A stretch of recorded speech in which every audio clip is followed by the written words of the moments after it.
Halo semuanya, selamat datang di Rumah Jagoan Kancil. Buat kalian yang baru bergabung, perkenalkan aku Onta. Dan channel ini adalah channel YouTube yang khusus membahas seputar superhero Indonesia, baik itu dari komik, maupun film, maupun media-media yang lainnya. Sekarang kita akan membahas tentang Satria Dewa Gatotkaca. Semalam aku ngobrol bersama Pak Kushadi. Halo Pak Kushadi. Jadi kita ngobrolin soal Satria Dewa Gatotkaca, ngobrolin tentang beberapa karakter. Kita kemarin ngobrol tentang Agni, karakter Agni, karena jujur karakter Agni ini emang agak membingungkan ya. Jadi di film Satria Dewa Gatotkaca, di teasernya kemarin, kita diperkenalkan dengan karakter bernama Agni.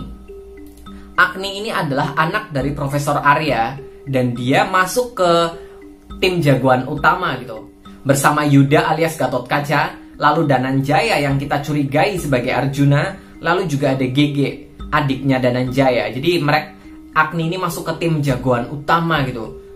Emangnya dia ini siapa sih? Dia siapa? Kok dia bisa masuk ke tim jagoan utama? Dia kekuatannya apa? Dia titisan dari siapa gitu kan? Kalau dari namanya Agni, ini memang obvious banget sih, namanya memang sama dengan nama Dewa Agni gitu kan. Dewa Agni juga muncul di cerita Mahabharata. Jadi ceritanya Dewa Agni ingin membakar sebuah hutan. Aku lupa nama hutannya, hutan Kandawa atau apa gitu kan. Kayaknya Kandawa.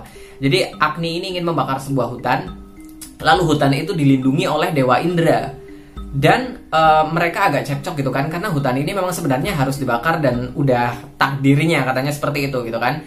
Dan saat itu Agni meminta bantuan kepada Krishna dan juga Arjuna yang kebetulan sedang lewat ke arah sana.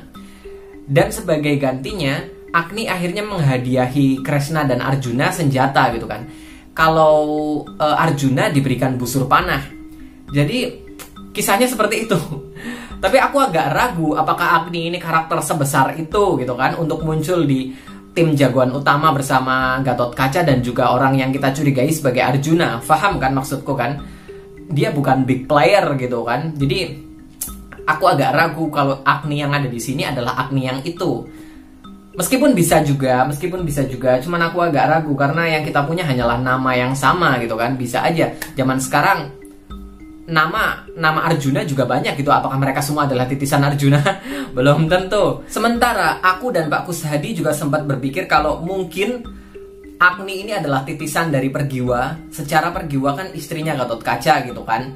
Dan Agni ini pacarnya Yuda, titisannya Gatotkaca, seperti itu. Jadi bisa aja gitu kan arahnya ke sana gitu kan. Sangat mungkin sekali. But apakah kita yakin kalau Pergiwa akan muncul di film pertama?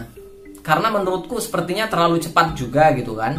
Di banyak cerita juga tokoh utama memiliki beberapa pasangan dulu gitu sebelum ketemu sama istrinya gitu kan. Jadi sepertinya I don't know, menurutku Pergiwa akan muncul di beberapa film ke depan gitu kan. Sementara Agni sepertinya bukan Pergiwa. Jujur aku agak curiga dengan karakter Agni ini ya, karena aku punya firasat kalau Agni ini adalah plot device, karakter yang digunakan untuk menggerakkan sebuah cerita gitu kan. Entah itu dari sisi karakter utamanya, secara mental atau apa buat menggerakkan. You know what? Aku inget dengan cerita di film Wiro Sableng kemarin dengan karakter Rara Murni. Buat kalian yang udah nonton film Wiro Sableng kemarin, kalian tahu lah maksudku apa ya. Jadi karakter Rara Murni ini dia adalah karakter yang strong, yang kuat, yang menginspirasi segala macam, yang membuat Wiro Sableng jatuh hati. Dan akhirnya Rara Murni mengorbankan nyawanya untuk Wiro Sableng. Di situ Wiro benar-benar tergerak hatinya sampai benar-benar, you know, aku agak curiga kalau Agni ini akan menjadi masuk ke arah situ juga gitu kan, karakter plot device yang nantinya akan berkorban dan menjadikan Yuda benar-benar berkobar semangatnya yang akhirnya menjadi Gatotkaca full gitu kan. Aku agak curiga seperti itu. Karena apa? Karena Agni ini adalah anak dari Profesor Arya. Anak dari Profesor Arya. Dan kalau kalian tonton videoku yang ada di atas ini, aku curiga kalau Arya adalah Aswatama. Aku curiga kalau Arya adalah Aswatama. Meskipun kita tahu kalau Aswatama yang ada di sini belum full power gitu kan, karena kita diperlihatkan di flashback kalau Aswatama kehilangan permata yang ada di jidatnya, dan itu adalah sumber segala macam kekuatannya gitu kan. Jimatnya diambil, lalu Aswatama dikurung di sebuah dimensi bernama Patala. Lalu aku nebaknya begini loh, tubuh Aswatama kan dikurung di rantai di dimensi Patala. Itu tubuhnya. Tapi bagaimana kalau Aswatama ini memiliki kemampuan Ngrogo Sukmo? yang tidak ada hubungannya dengan permata yang ada di sini. Jadi meskipun permatanya diambil, dia masih bisa menguasai ilmu Ngrogo Sukmo. Apa sih Ngrogo Sukmo? Ngrogo Sukmo adalah semacam ilmu yang bisa mengeluarkan jiwa dari dalam tubuh kita. Jiwanya bisa kemana-mana aja gitu kan. Jadi bisa aja ini Aswatama mengeluarkan Rogo Sukmo, lalu dia keluar dari dimensi Patala dan mungkin muncul dalam bentuk fisik atau mungkin merasuki manusia gitu kan. Yang aku curigai adalah Profesor Arya. Aku sangat curiga seperti itu. Jadi intinya aku curiga kalau Profesor Arya adalah kemasukan jiwa Aswatama yang sedang mencari permata yang ada di jidatnya ini.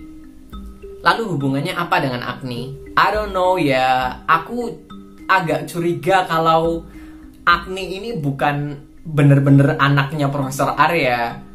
Aku ngerasa Agni ini hanya dipelihara, hanya dirawat oleh Profesor Arya aja gitu kan.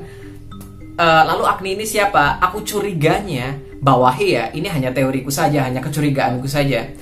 Aku curiga kalau Agni ini adalah permata yang ada di jidatnya Aswatama yang akhirnya diberi kehidupan. Which means, yang artinya, kalau Aswatama ingin mendapatkan kekuatannya kembali, dia harus membunuh Agni kan? Yang Agninya akhirnya you know, that's what I mean. Aku agak curiga kalau plotnya nanti akan mengarah ke sana. Soalnya ya, itu menjelaskan kenapa Agni bisa mendapatkan kekuatan, gitu kan? Aku jujur kurang yakin kalau Agni adalah Dewa Agni sebenarnya sih. Meskipun aku agak kepikiran ke sana, tapi aku masih belum, kayaknya nggak kayak gitu deh. Lalu hubungannya apa gitu sama Aswatama gitu kan? Kayak nggak masuk gitu loh. Jadi aku agak berpikir mungkin ya Agni ini adalah permata yang ada di jidatnya Aswatama yang diberikan kehidupan. Seperti itu, yang artinya ya Aswatama harus mencoba Agni untuk membangkitkan kekuatannya. Baru kekuatannya itu diambil, dimasukkan ke dirinya lagi, dijadikan permata, dimasukkan ke jidatnya. Akhirnya Aswatama bisa mendapatkan kekuatan full. Lalu Agni meninggal dan Yuda akhirnya marah besar gitu kan. Dan akhirnya berusaha mengalahkan Aswatama sekuat tenaga dia. Aku agak curiga kalau arah ceritanya akan mengarah ke sana sih. Karena ya, aku merasa karakter Agni ini adalah sebuah plot device untuk menggerakkan karakter Yuda. Seperti itu, untuk menggerakkan cerita juga. Jadi menurutku seperti itu sih, nggak tahu kalau menurut kalian gimana? Tulis pendapat kalian di kolom komentar ya. Oke, buat kalian yang suka dengan konten seputar superhero Indonesia seperti ini, jangan lupa klik subscribe ke channelku. Jangan lupa juga cek sosial mediaku @jagoan.kancil di Instagram dan @jagoan_kancil di Twitter. Oke, sampai jumpa di video-videoku yang berikutnya. Bye-bye.